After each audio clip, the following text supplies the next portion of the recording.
Hi everyone, welcome to NG maths channel. ఈరోజు మనము 8వ తరగతి నుంచి అంతం కాని ఆవర్తిత దశాంశాలను p/q రూపంలో ఎలా మార్చాలో తెలుసుకుందాము.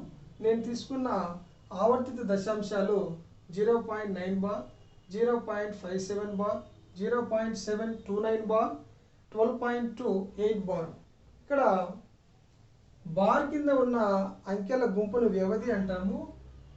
ఈ బార్ కింద ఉన్న అంకెలు మనకు ఆవర్తితం అవుతాయి అని. ఇట్లా ఈ ఆవర్తిత దశాంశాలను కూడా మనము అకర్ణీయ సంఖ్యలు అంటాము. అకర్ణీయ సంఖ్యలు అనాలంటే వాటిని ఖచ్చితంగా మనము p/q రూపంలో మార్చి చూపించాలన్నమాట. సో నేను తీసుకున్న ఈ 4 ఆవర్తిత దశాంశాలు 1 by 1 ఎలాగ p/q రూపంలోకి మారుస్తామో ఇప్పుడు తెలుసుకుందాము. Number 1,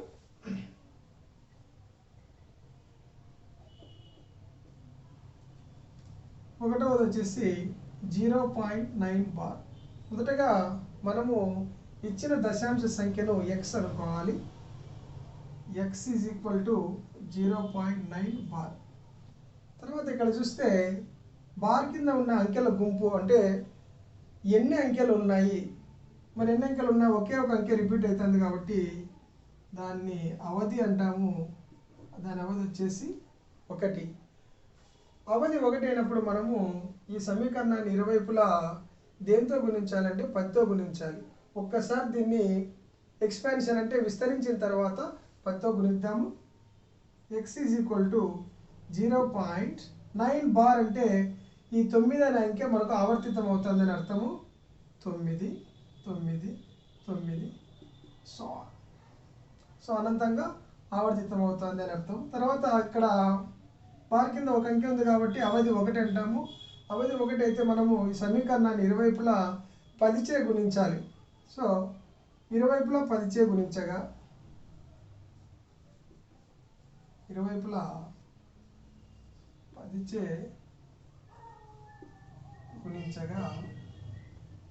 LHS 10 into x is equal to 10 into 0.999 and so on. 10 into x ఏమవుతుంది? 10x. ఇక్కడ ఏదైనా దశాంశ సంఖ్యను మనము 10తో గుణిస్తే ఏమైపోతుంది? దశాంశ బిందువు ఒక స్థానం కుడివైపు జరుగుతుంది. సో ఇక్కడున్న పాయింట్ ఇక్కడికి వస్తే ఏమైపోతుంది? పూర్ణాంక భాగం 9.999 అవుతుంది. So 9.999 and so on. ఇది అర్థం చేసుకోవాలి, వెరీ ఈజీ. తర్వాత ఈ 10x నుంచి మనము xని తీసేయాలి. సో ఇక్కడ x వాల్యూ తీసేద్దాం. x is equal to 0.999 0.999 and so on. So ఇక్కడ మనం తీసివేత చేస్తే 10x minus 1x 9x is equal to, ఇక్కడ చూస్తే దశాంశ భాగం సేమ్ కాబట్టి అన్నీ ఏమైపోతుంది? దశాంశ భాగము 0 అయిపోతుంది. ఇక్కడ పూర్ణాంక భాగం 9లో 0 పోతే 9.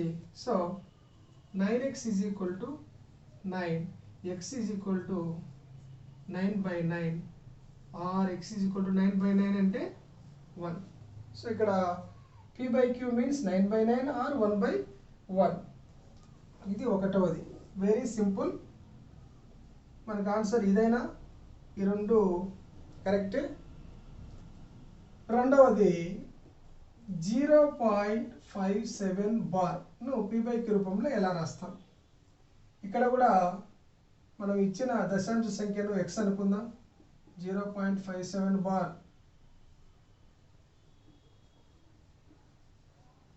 అనుకుందాం.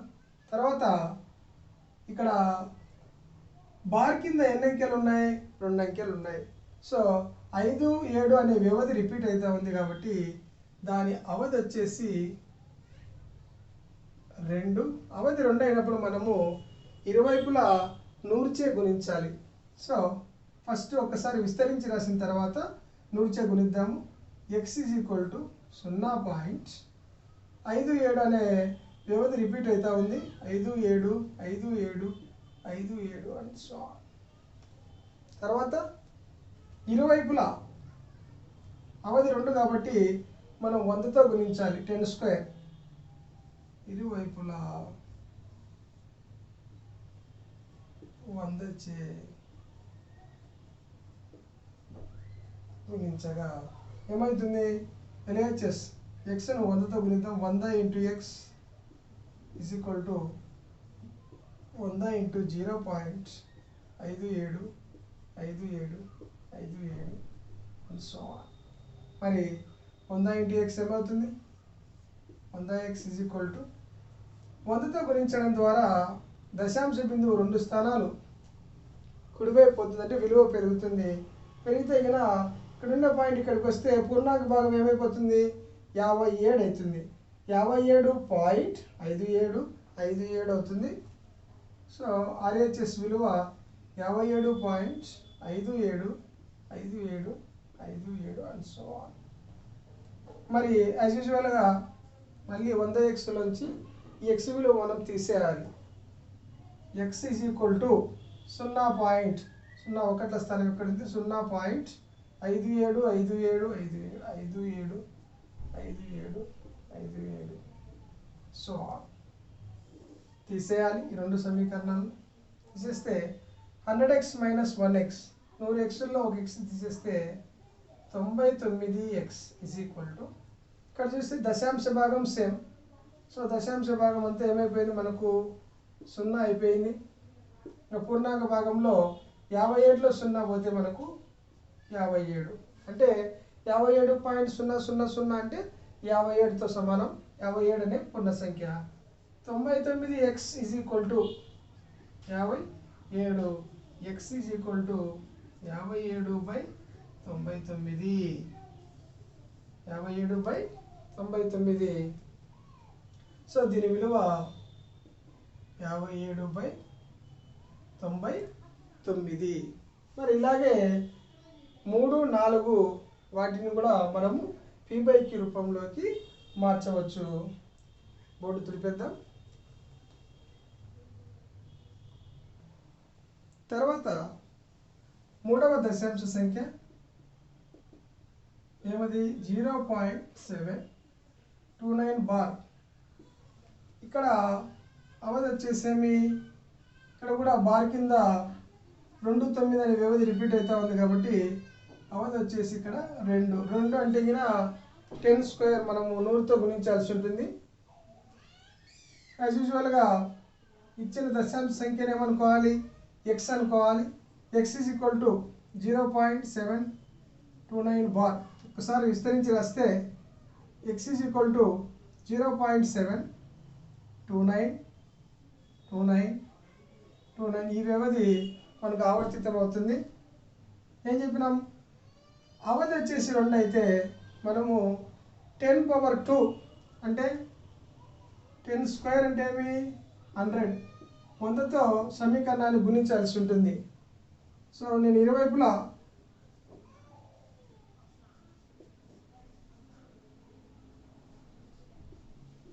చే గుణించగా 100 చే గుణిస్తే 100 × x LHS 100 × x is equal to RHS 100 × 0.7292929 and so on. మరి 100 × x 100x is equal to దశాంశ సంఖ్యను 100తో గుణిస్తే దశాంశ బిందువు 2 స్థానాలు కుడివైపు మనకు జరుగుతుంది, విలువ పెరుగుతుంది అని. సో ఇక్కడున్న పాయింట్ ఇక్కడికి వస్తే పూర్ణాంక భాగం ఏమైపోతుంది? 72 అవుతుంది. సో 72.929292 అలా మనకు దశాంశ సంఖ్య మారుతుంది. సో ఈ విలువ వచ్చేసి 72.929292 అండ్ సో. మరి ముందు మాదిరే 100xలోంచి మనం తర్వాత ఏం చేయాలి? x తీసేయాలి. x is equal to 0.7292929 and so. చూస్తే ఇక్కడి వరకు దశాంశ భాగం అంతా సేమ్, అంటే ఇదంతా ఏమైపోతుంది? మనకు 0 అయిపోతుంది. ఇక్కడ 9లో 7 పోతే 2, పూర్ణాంక భాగము 27 సో మనకు 72.2 అయింది ఆర్హెచ్ఎస్ విలువ. ఎల్హెచ్ఎస్ చూస్తే 100xలో ఒక ఎక్స్ పోతే 99x. So 99x is equal to 72.2. దాని నుంచి 99x ఈజ్ ఈక్వల్ టు 72.2ను మనము దశాంశ భిన్నంగా రాస్తే 722/10. దశాంశ బిందువు తర్వాత ఒక అంకె ఉంది కాబట్టి మనకు హారంలో ఏమొస్తుంది, దశాంశ బిందువు తొలగిస్తే 10 వస్తుంది. దాని నుంచి x ఈజ్ ఈక్వల్ టు 722/99. హారంలోకి వస్తే కుడివైపు మనము ప్రక్షేపణం చేస్తే 99 బదుల 990. ఇది మనకు ఈ దశాంశ సంఖ్య యొక్క p/q రూపము. సో మనము therefore 0.729 bar is equal to 722/990. దీని విలువ. తర్వాత లాస్ట్ది 4వది 12.28 బార్. ఇక్కడ కూడా అవధి వచ్చేసి ఒకే ఒక అంకె రిపీట్ అవుతా ఉంది. అంటే మనం 10⁻1 ఈజ్ ఈక్వల్ టు 10 10తో గుణించాలి సమీకరణాన్ని సాధనలో భాగంగా. యాజ్ యూజువల్గా x is equal to 12.28 bar అనుకుందాం. అప్పుడు దీన్ని విస్తరించి రాస్తే x ఈజ్ ఈక్వల్ టు 12.2. ఈ 8 అనే వ్యవధి రిపీట్ అవుతుంది, అంటే ఆవర్తితం అవుతుంది. 8 8 8 8 అనంతంగా రిపీట్ అవుతుంది. మరి ఇరువైపులా దేంతో గుణించాలి? అవధి 1 కాబట్టి 10చే గుణిస్తే సరిపోతుంది. 10చే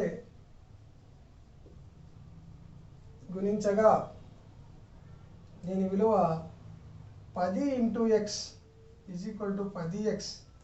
10తో గుణిస్తే డైరెక్ట్ రాస్తున్నా 10x. ఆర్హెచ్ఎస్ను మనం 10తో గుణించడం వల్ల పాయింట్ ఇంకొక స్థానం కుడివైపు పోవడం వల్ల పూర్ణాంక భాగం ఏమవుతుంది? 122 అవుతుంది. సో 122.888. మరి 10xలోంచి x తీసేద్దాం. x is equal to 12.288. మరి తీసేస్తే 10xలో ఒక x పోతే 9x ఈజ్ ఈక్వల్ టు, ఇక్కడ చూస్తే ఇక్కడి వరకు దశాంశ భాగం సేమ్, అవన్నీ మనకి ఏమైపోతాయి? 0లు అయిపోతాయి.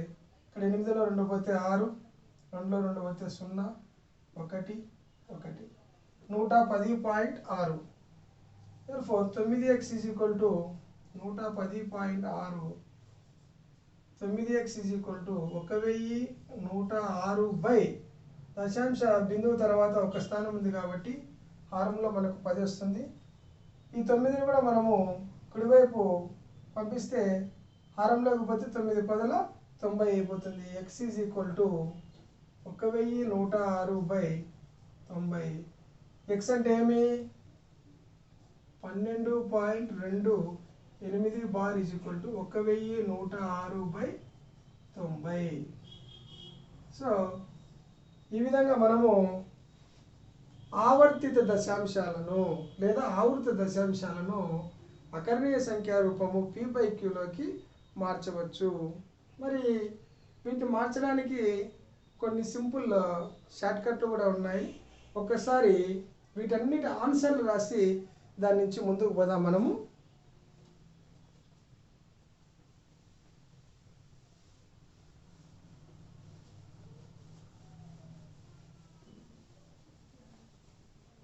ఇది షార్ట్ కట్ కానీ మెథడ్ 2 కానీ అనుకోండి. మనకి ఒకటి 0.9 బార్ ఏమొచ్చింది? మనకు 9/9 అని వచ్చింది. తర్వాత రెండవది 0.57 బార్ ఏమొచ్చింది దీన్ని p/q రూపం 57/99 అని వచ్చింది. బాగా గమనిస్తే గిన పూర్ణాంక భాగం 0 అయ్యి రెండిట్లో దశాంశ భాగంలోని మొత్తం అంకెలన్నీ ఆ వ్యవధి అంతా రిపీట్ అవుతూ ఉంటాయి కదా. సులభం చూడండి, పాయింట్ మనం లేదనుకొని లవం రాసి అంటే 9 ఎన్ని అంకెల ఆవర్తితం అయితే అన్ని 9లు వస్తాయి హారంలో. సో ఇక్కడ చూస్తే ఇక్కడ కూడా పూర్ణాంక భాగం 0, దశాంశ భాగం మొత్తం ఆవర్తనం అవుతూ ఉంది. మరి దీని విలువ ఏమైంది 57. ఈ దశాంశ భాగం అంతా లవంగా వచ్చింది. ఎన్ని అంకెలు ఇక్కడ అవధి వచ్చేసి 2 కాబట్టి 2 9లు వచ్చినాయి. ఈ విధంగా ఇంకో ఉదాహరణ తీసుకుంటే నువ్వు ఫర్ ఎగ్జాంపుల్ 0.123 బార్ అని 3 అంకెలు రిపీట్ అయినాయి అనుకోండి. దీని p/q రూపం ఏమవుతుంది 123 ఎన్ని అంకెలు రిపీట్ అయినాయి అవధి 3 కాబట్టి 3 9లు వస్తాయి అంటే 999. సో ఇది ఒక షార్ట్ కట్ మాదిరి భావించాల. కండిషన్ ఏమి పూర్ణాంక భాగం 0 అయ్యింది, దశాంశ భాగం మొత్తం ఆవర్తనం కావాలి. అక్కడ ఏముంటే ఆ అంకెలన్నీ ఆవర్తితం అయితే కనుక మనము ఆ దశాంశ భాగాన్ని లవంగా రాసి దశాంశ భాగంలో ఎన్ని అంకెలు ఉన్నాయో అన్ని 9లు రాయాలి. అంటే అన్ని అంకెల పెద్ద సంఖ్య రాయాలన్నమాట మనం. తర్వాత ఈ షార్ట్ కట్ ఉపయోగించి మూడోది చూడండి 0.729 బార్. దీన్ని మనము ఇంకొక పద్ధతిలో ఎలా సాధించవచ్చు 722/990 అని మనము రాబట్టడం జరిగింది దీని విలువ. ఇట్లా మేము ఇంకొక రెండవ మెథడ్ చూద్దాం. నేను దీన్ని ఏమని రాసుకోవచ్చు అంటే 0.7 ఇంతవరకు ఆవర్తనం కాలే ప్లస్ ఆవర్తిత భాగాన్ని సపరేట్ ఏం రాయొచ్చు 0.0 రాసుకున్న వరకు మనం ఏమి 0లు రాసుకోవాలి 0.029 బార్ అని రాసుకోవచ్చు. ఇది కొంచెం అర్థం చేసుకోవాలి. ఇది ఎట్లా అంటే మనము 23 ఉంది, దీని ఏమన్నా రాయొచ్చు మనం 20+3. సో అంకెలు రాస్తాము ఇట్లా విస్తరించి రాసినట్టు ఇది. తర్వాత 0.7 అంటే 7/10 దశాంశ సంఖ్యను దశాంశ భిన్నంగా రాసిన తర్వాత నాకు ఈ రూపంలోకి తెచ్చుకోవాలి. పూర్ణాంక భాగం 0 కావాలి, దశాంశ భాగం అంతా ఆవర్తనం కావాలి. ఇక్కడ దశాంశ భాగంలో 0 అనేది ఆవర్తనం కావట్లేదు కాబట్టి నేను ఈ దశాంశ సంఖ్యను 10చే గుణించి 10చే భాగిస్తాను. 0.029 బార్ ఇంటూ 10/10 చేస్తే ఏమవుతుంది ఒక్కసారి చూడండి 7/10 ప్లస్ 10చే గుణించడం వల్ల దశాంశ బిందువు ఒక స్థానం కుడివైపు జరిగి 0.29 బార్ బై హారంలో ఏముంది 10 ఉంది. మళ్ళీ 7/10 ప్లస్ 0.29 బార్ 0.29 బార్ అంటే పూర్ణాంక భాగం 0 అయింది, దశాంశ భాగం మొత్తం ఆవర్తనం అయితే గిన దశాంశ భాగాన్ని రాసి అన్ని 9లు రాయాలి. 29/99 అని రాయొచ్చు. సో దీని విలువ 29/99 ఆల్రెడీ 10 ఉంది కాబట్టి 990 అవుతుంది. ఇప్పుడు మనము కసాగా ఏమవుతుంది 990 10 క్యాన్సిల్ అయిపోతే 99 ఇంటూ 7 ప్లస్ సేమ్ 990 కాబట్టి లవం ఏమి మారదు. 7 9 63 7 9 69 ప్లస్ 29/990 కూడితే మనకు 722/990. ఈ విధంగా మనకు 0.729 బార్ను p/q రూపంలోకి మార్చడానికి 1-2 సమస్యల నుంచి వచ్చిన సాధనను మనం ఉపయోగించుకోవచ్చు. ఇది షార్ట్ కట్ మాదిరి భావిస్తే ఒక ఫార్ములా మాదిరి 0.abc బార్ ఉందనుకోండి, దీన్ని ఏమని రాయొచ్చు ABC/999. సో ఇది ఒక షార్ట్ ట్రిక్ మాదిరి మనము భావించవచ్చు. సో ఈ విధంగానే మనము ఈ 12.28 కూడా ఈ పద్ధతిలో సాధించుకుంటే దాని విలువ కూడా మనకు 1106/90 అని వస్తుంది. సో కొంచెం బాగా ఇది మామూలు పద్ధతి, మనం పరీక్షకి ఇస్తే ఈ పద్ధతిలో చేయాలి. మరి పూర్ణాంక భాగం ఏమైనా ఉండి దశాంశ భాగము అన్ని అంకెలు రిపీట్ అయినా లేదా కొన్ని రిపీట్ అయ్యి కొన్ని రిపీట్ కాకపోయినా మనకి ఇంకొక షార్ట్ కట్ ఉంది, అది కూడా మీతో చెప్తాను చూడండి. ఫర్ ఎగ్జాంపుల్ ఇది తీసుకుందాము, దాని ఆన్సర్ అట్లే ఉండిద్దాం. 12.28 బార్ దీన్ని p/q రూపంలోకి మార్చే సింపుల్ షార్ట్ కట్,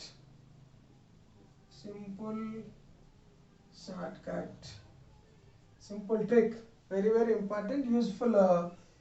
ఎప్పుడు మనము ఏదైనా కానీ ప్రవేశ పరీక్ష ఎంట్రన్స్ ఎగ్జామ్ రాసేటప్పుడు మనం ఈ విధానంలో చేసుకోవాలి. 12.28 బార్ ఈజ్ ఈక్వల్ టు దీన్ని p/q రూపంలో రాసేటప్పుడు మొదటగా పాయింట్ మర్చిపోయి మొత్తం సంఖ్యను రాయాలి. 1228 మైనస్ దీంతో నుంచి ఆవర్తనము కాని సంఖ్యలను తీసేయాలంటే ఆవర్తనం కాని అంకెలతో ఏ సంఖ్య ఏర్పడుతుంది? 122. 122 ఇవి ఆవర్తితం కాలే కాబట్టి ఆ అంకెలతో ఏర్పడిన సంఖ్యను తీసేయాలి. 122 బై కింద హారం వచ్చేసి ఎంత అవధి ఉంటే అన్ని 9, అంటే ఎన్ని అంకెలు రిపీట్ అయితే అన్ని 9, ఎన్ని కాకపోతే అన్ని 0. సో కింద హారం వచ్చేసి దశాంశ భాగం మీదనే ఆధారపడి వస్తుంది. ఇక్కడ ఒక అంకె రిపీట్ అవుతా ఉంది కాబట్టి ఒక 9, ఒకటి రిపీట్ కాలేదు కాబట్టి 1 0. సో తీసేస్తే 8లో 2 పోతే 6, 2లో 2 పోతే 0, 2లో 1 పోతే 1, 1000. సో 1106/90. ఈ విధంగా చాలా సులభంగా మనము ఇచ్చిన దశాంశ సంఖ్యలను ఆవర్తిత దశాంశ సంఖ్యలను p/q రూపంలోకి మార్చవచ్చు. ఇది చాలా సింపుల్ షార్ట్ కట్. దీన్ని కూడా ఫార్ములా మాదిరి మనం రాసుకుంటే కదా, పూర్ణాంక భాగం ABC అనుకుందాం, దశాంశ భాగము DEF, వీటిలో 2 అంకెలు రిపీట్ అవుతున్నాయి. EF అనేది ఆవర్తితమయ్యే గుంపు అనుకుంటే కదా, చూడండి షార్ట్ కట్ లవం ఎట్లా రాస్తాము? ABCDEF. మనం దశాంశ బిందువు మర్చిపోయి అంకెల గుంపు అంతా ఒక సంఖ్యగా రాసి దాంతోంచి ఆవర్తనము కానీ అంకెలతో ఏర్పడిన సంఖ్య తీసేయాలంటే ఇక్కడ ఆవర్తనం కానిటివి ABCD. సో ABCD తీసేయాలి. తర్వాత హారం రాసేటప్పుడు మనం ఏం చూడాలి? ఓన్లీ ఈ దశాంశ భాగం చూడాలి. దశాంశ భాగములో ఎన్ని అంకెలు రిపీట్ అవుతున్నాయి? 2, అన్ని 9 వస్తాయి. ఎన్ని కాలేదో అన్ని 10 వస్తాయి. అంటే ఇంటూ 10 చేస్తే మనకి ఏమొస్తుంది? 990 వస్తుంది. దీన్ని కూడా మీరు ఒక సూత్రం మాదిరి తీసుకోవచ్చు.